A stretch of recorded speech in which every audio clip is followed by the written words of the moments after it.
Les enfants du Congo. Les enfants de l'Est du Congo. Regardez. Écoutez ce qu'elle a fait. Hein?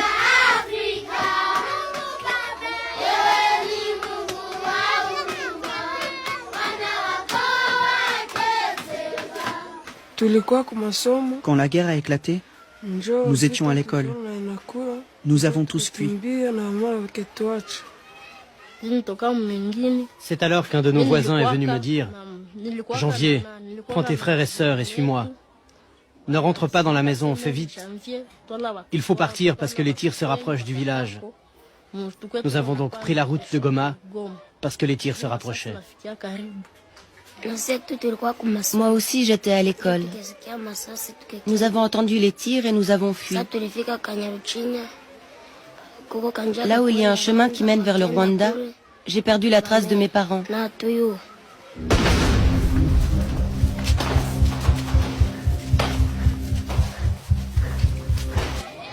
Seuls, désemparés par l'absence de leurs parents, cloués par l'incapacité de les retrouver. Tel est le sort réservé par la guerre à des milliers d'enfants en République démocratique du Congo.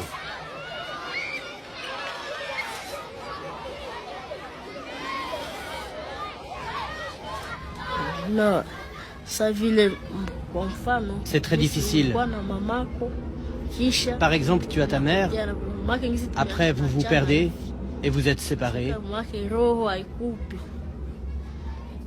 À ce moment-là, le cœur se déchire.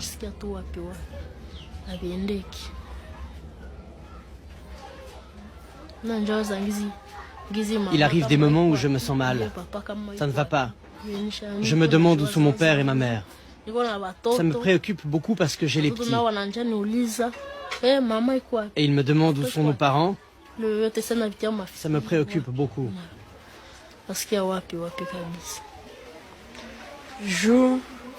C'est moi qui surveille mes frères et sœurs, qui les console lorsqu'ils pleurent, parce que nous n'avons ni père ni mère.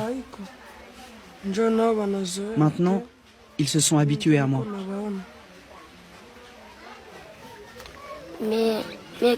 C'est moi qui m'occupe d'eux. Quand la nourriture est prête, je leur donne à manger. Lorsque c'est le moment d'aller à l'école, c'est moi qui leur apporte de l'eau pour se laver.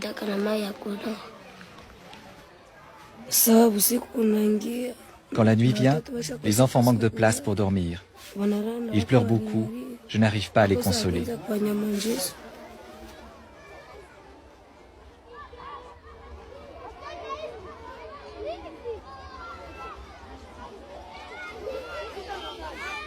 Des enfants à peine adolescents réduits au rôle de père ou de mère. Voilà la conséquence de 15 années de conflit.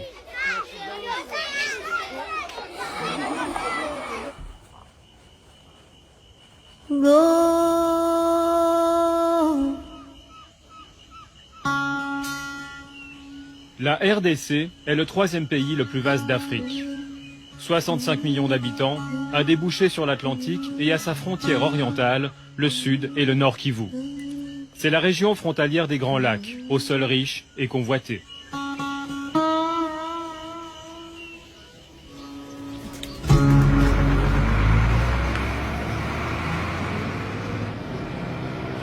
Depuis 1994, les provinces de l'Est ont vécu de multiples périodes de conflits. Cette région est celle qui a connu le plus de victimes depuis la Seconde Guerre mondiale. Notre pays, la RDC, c'est le ventre mou de...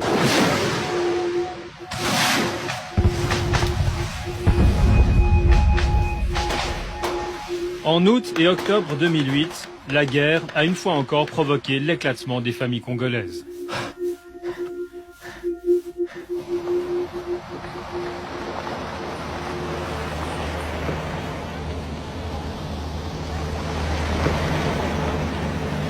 Un million et demi de personnes en fuite. Enfants perdus sur les routes, pères et mères lancés dans des recherches désespérées. Dans l'est de la RDC, la sale histoire se répète.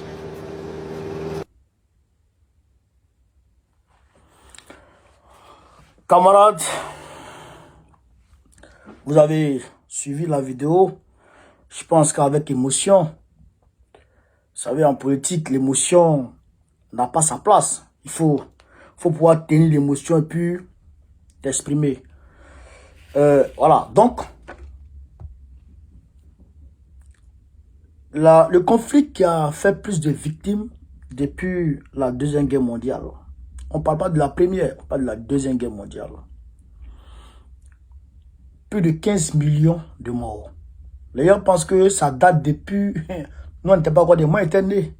C'est depuis 1994. Après le génocide du Rwanda, la guerre a commencé. Parce que les gens de Kagame sont rentrés au Congo parce qu'ils se sont dit que les gens qui les ont tués sont venus là. Donc c'est là que le conflit a commencé. Parce que déjà, l'Occident voulait une porte d'entrée là. Donc nous avons identifié nos ennemis. Au niveau du Congo, nous avons identifié nos ennemis et je le dis. Nos ennemis, c'est d'abord Tshisekedi, Félix Tshisekedi. Il est le premier ennemi du Congo, ça fait un. Deuxièmement, tous ceux qui sont avec lui sont des ennemis du Congo.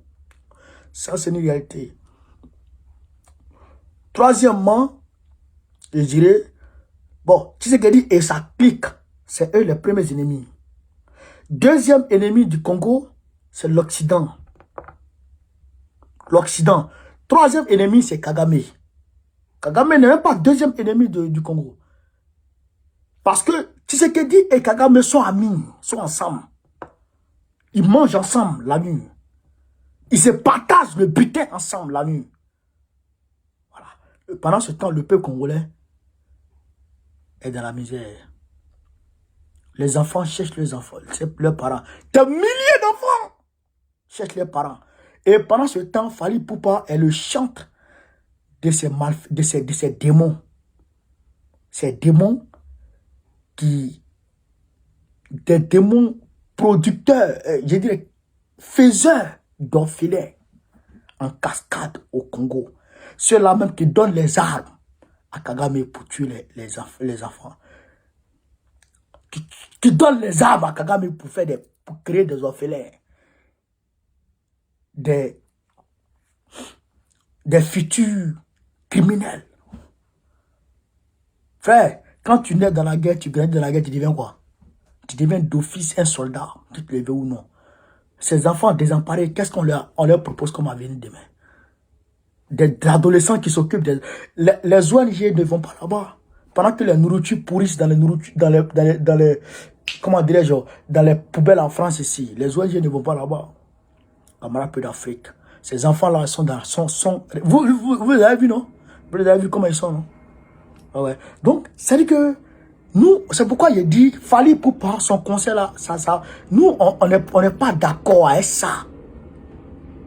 On n'est pas d'accord avec ça. Depuis moi, j'ai eu Fally au Congo avec Macron en train de boire bière. Donner l'air.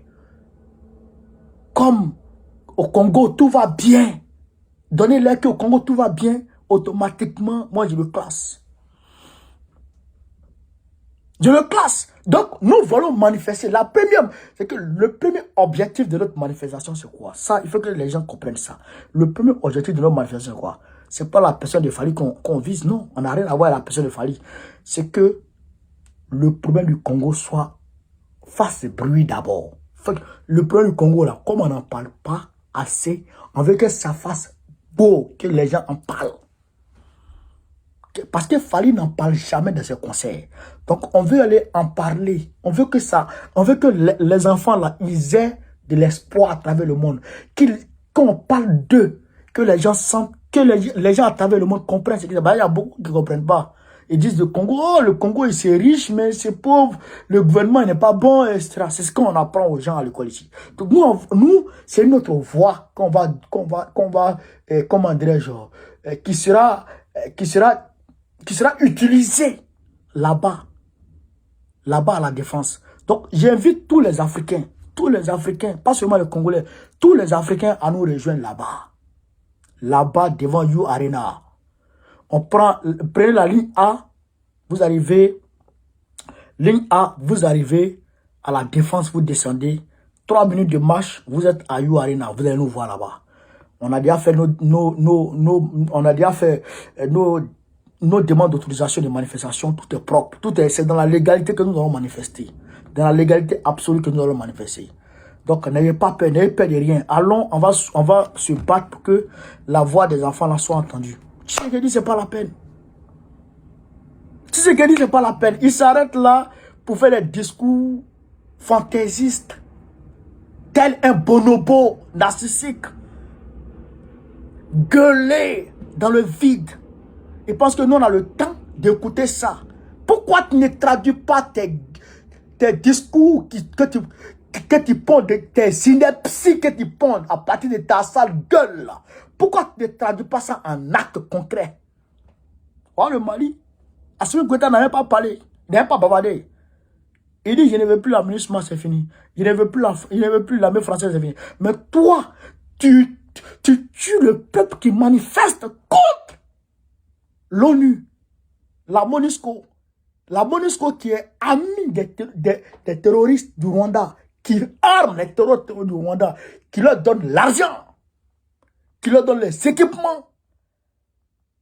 Toi, c'est eux qui sont tes amis par rapport à ton peuple. Oh non, on n'est pas d'accord avec toi. On n'est pas d'accord avec toi aujourd'hui, on n'est pas d'accord avec toi demain. Tu es un démon. Camarades peu d'Afrique, je vous attends là-bas. Il faut qu'on soit au moins 100 000 personnes pour mener le combat du Congo. Il faut qu'on soit au moins 100 000 personnes pour mener le combat du Congo. Parce que le peuple congolais souffre énormément des guerres interethniques, intercommunautaires qui suscitent là. Tout ça, c'est planifié par Tshisekedi et sa bande. Sa bande de démons. Il faut qu'on se lève, chers camarades. Si on ne se lève pas, c'est pas bon. Il faut qu'on se lève. Sur ce, vive l'Afrique libre. Vive le panafricanisme. Vive les présidents panafricains. Babo, président de la Côte d'Ivoire 2025. Rendez-vous, You Arena, on est ensemble.